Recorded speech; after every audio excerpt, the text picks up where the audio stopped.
عذاب دے گا تجھے پورا پورا حق حاصل ہے کہ تو عذاب دے دے کیونکہ تیرے ہی بندے ہیں، لیکن اے اللہ اگر تو بخش دے گا، تو معاف کر دے گا تو زبردست حکمت والا ہے، تیرے رحمت کے خزانے میں کوئی کمی نہیں ہوگی۔ اللہ اکبر۔ راوی حدیث بیان کرتے ہیں پیارے نبی تہجد کی نماز میں اس ایک آیت پر جب پہنچے آپ رونے لگے، زارو قطار رونے لگے، اور پوری رات آپ تہجد کی نماز پڑھتے رہے اور ہر رکعت میں اسی آیت کو بار بار دہراتے رہے، روتے رہے، دہراتے رہے، تڑپتے رہے، پریشان رہے، یہاں تک کہ جبریل امین کو بھیج دیا اللہ تبارک و تعالی نے۔ جبرائیل آئے، پوچھا کیا بات ہے؟ اے جبرائیل دیکھو میں نے عیسیٰ کی دعا پڑھی ہے، عیسیٰ کو اپنی امت کی فکر ہے، اے جبرائیل میں پریشان ہوں، میری امت کا کیا ہوگا؟ اللہم امتی، میری امت کا کیا ہوگا؟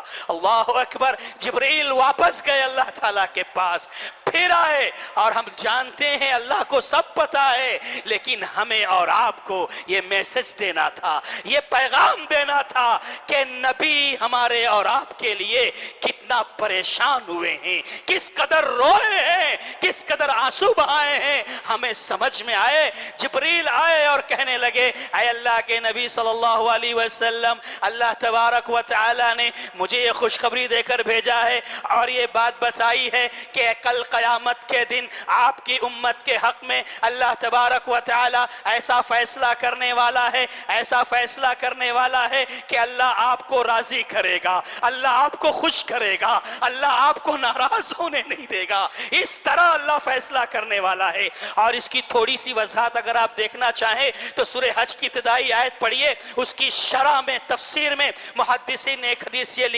نقل کی ہے کہ کل قیامت کے دن اللہ تبارک و تعالی آدم علیہ السلام سے کہے گا اے آدم اپنی اولاد میں سے، اپنی ذریت میں سے، اپنی نسل میں سے ہر 1000 میں سے 999 لوگوں کو جہنم کے لیے الگ کر لو، 1000 میں سے صرف ایک جنتی ہوگا، باقی 99 لوگ جہنم میں داخل کیے جائیں گے۔ صحابہ نے جب یہ سنا آپ کے صحابہ کے چہرے پر مایوسی کے آثار نظر آنے لگے، صحابہ پریشان ہو گئے۔ پیارے نبی صلی اللہ علیہ وسلم نے جب یہ منظر دیکھا تو سمجھ گئے کہ صحابہ کو تکلیف ہو رہی ہے، صحابہ پریشان ہیں۔ کہا اے میرے صحابہ تم پریشان نہ ہو، رنج نہ کرو، 99 لوگ جو جہنم میں جانے والے ہیں 1000 میں سے ان میں اکثریت یاجوج ماجوج کی ہوگی، اور یاد رکھو اے میرے صحابہ جو جنت رب ذوالجلال نے بنائی ہے اس جنت میں میری امت کے لوگ 1/4 ہوں گے،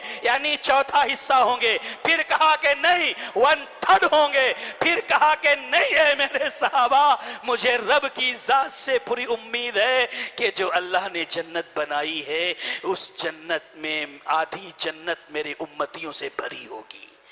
آدھی جنت میری امتیوں کے لیے ہوگی۔ یہ سننا تھا کہ صحابہ کرام نے نعرہ تکبیر بلند کر